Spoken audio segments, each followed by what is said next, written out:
1916 সালের 13 সেপ্টেম্বর আমেরিকার টেনেসি অঙ্গরাজ্যের আরউইন শহরে সকালের সূর্য উঁকি দিয়েছে। অন্যান্য দিনের মতো কর্মব্যস্ততায় নিজেকে ভুলিয়ে না রেখে দলে দলে মানুষ এসে জড়ো হচ্ছে স্থানীয় রেল স্টেশনের কাছে। একজন দুজন করে প্রায় 2500 মানুষে ভরে উঠল রেল স্টেশনটি। শহরের বাসিন্দাদের মধ্যে এমন কেউ নেই যিনি সেদিন আসেনি। বয়োবৃদ্ধ থেকে শুরু করে শিশুরাও এসে উপস্থিত হয়েছিল সেখানে। কিন্তু কেন, কিসের উদ্দেশ্যে? বিশেষ ওই দিনটিতে মানব জীবন নাশের দায়ে ফাঁসির দড়ি গলায় পড়তে হয়েছিল একটি প্রাণীর, যার নাম মেরি। শহরের বিখ্যাত এক সার্কাস দলের হাতে ছিল এই মেরি, যে ছিল এই সার্কাস দলের সবচেয়ে আকর্ষণ।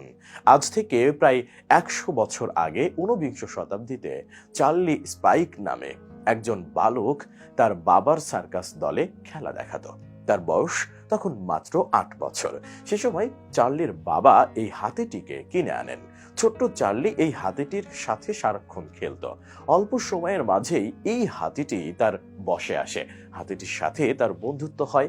যখন চার্লি আস্তে আস্তে পরিণত হয়, সে আলাদা সার্কাস দল বানানোর সিদ্ধান্ত নেয়। আর যেই ভাবা সেই কাজ। মেরিকে নিয়ে তার নতুন পথ চলা শুরু। সে নতুন একটি দল খোলে, যার নাম spark world famous show Charlie. Charlie মেরিকে খুব ভালোভাবেই কন্ট্রোল করতে পারত।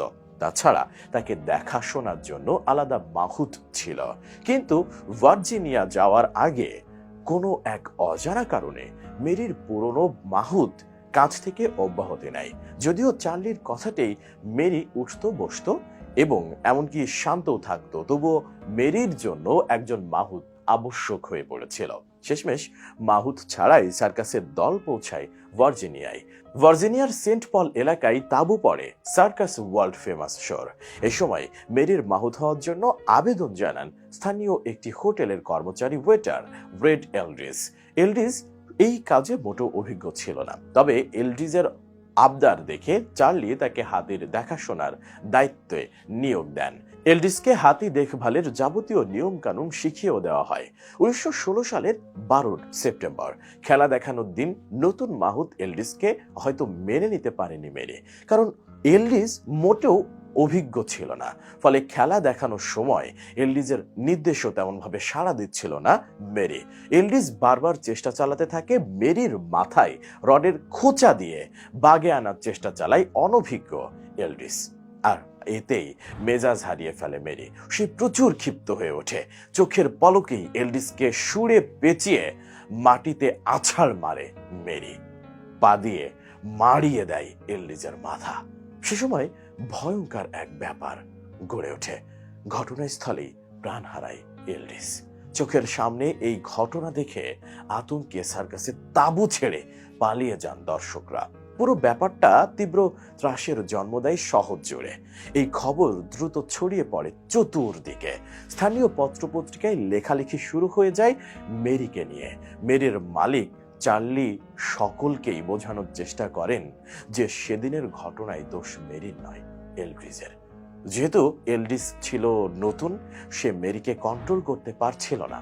চার্লির কথা তখন কেউ শুনতে রাজি হয়নি।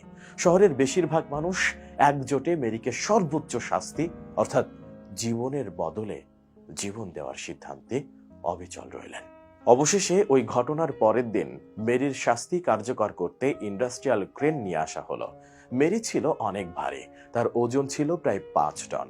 ক্রেনের শিকল শক্ত করে বেঁধে দেওয়া হলো মেরির গলার সঙ্গে।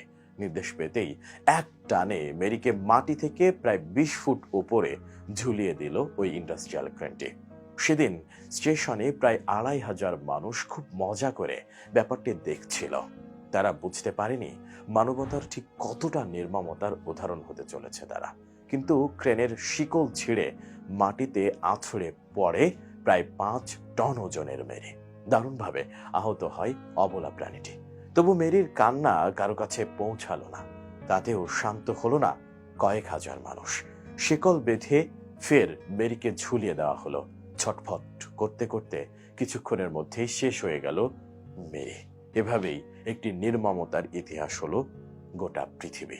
আজ মেরি নেই, তবে সেদিনের সেই ঘটনা সবার কাছে সাধারণ মনে হলেও আজকে মানুষ এটি খুব লজ্জার আর কষ্টের সাথে মনে করে।